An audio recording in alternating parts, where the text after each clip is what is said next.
ejjeetti gurguddaa isaanii yaada dhoksun madaanii qulqulfadhu sananii si wajjin dubbadha maaltiin dubbatamne dhoksaa gadi fagoo ejjeetti gurguddaa isaanii yaada dhoksun madaanii qulqulfadhu sananii si wajjin dubbadha haasaan lafee cabsee reeboo swaaduun argeem ani naannoo jireenyaatti michuuni gogaa bo'uufi namni bu'aa baree gooftaa amma bineensaati haasaan lafee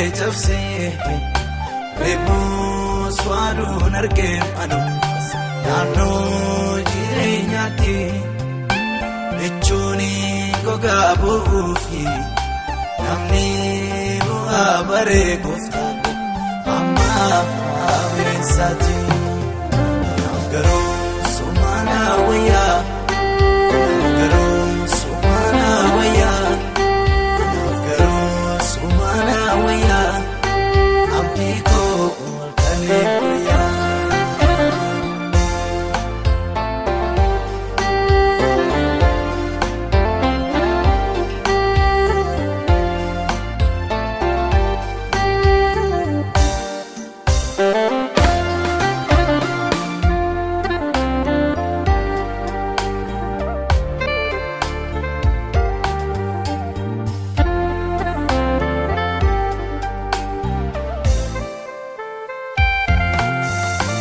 Anaadhaaf dhukkubbii koo iddoodhaaf faraansa koo kanaan itti agarsiisu raawwateen arganne Mariyaa garaa koo haraa galfachiisu anaadhaaf dhukkubbii koo iddoodhaaf faraansa koo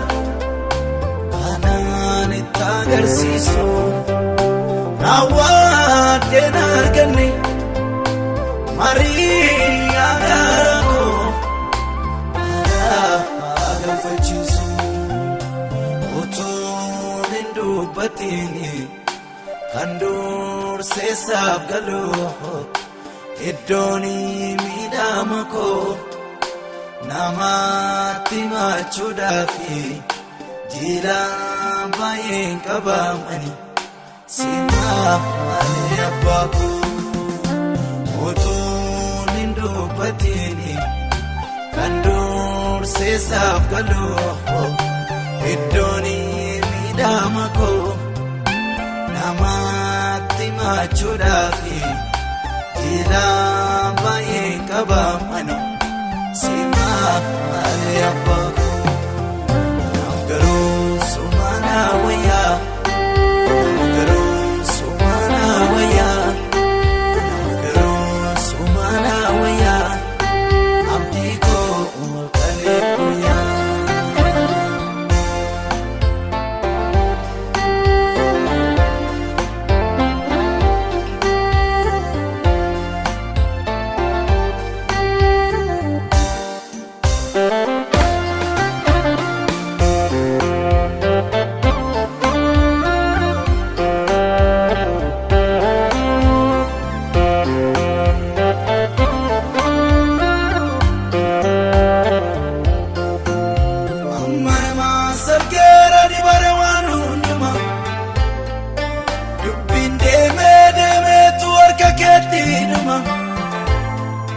Dadhabbii koo badee hunda koo gaanama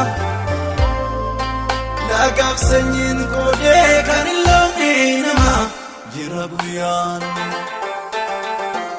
amma namas argeeranii baare waan hundumaa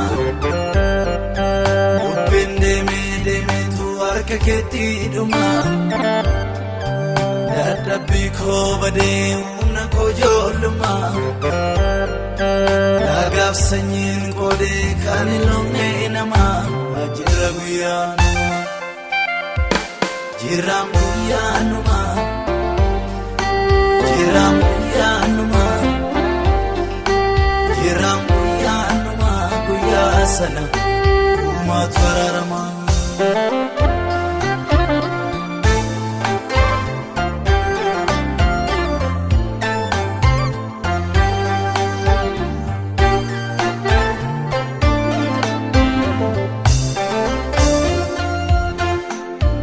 Iddoon itti miidhame dafqaa koodhan gaalaasee utumanii hojjedhu iyyoome bifa ijoollummaa muusee.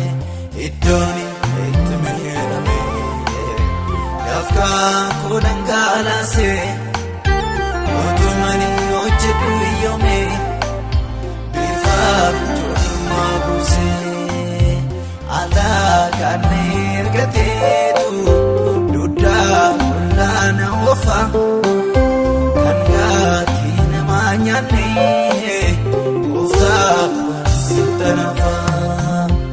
Alagaan ergateetu duddaa olaana ofa kan gaatii namaa nyaanne.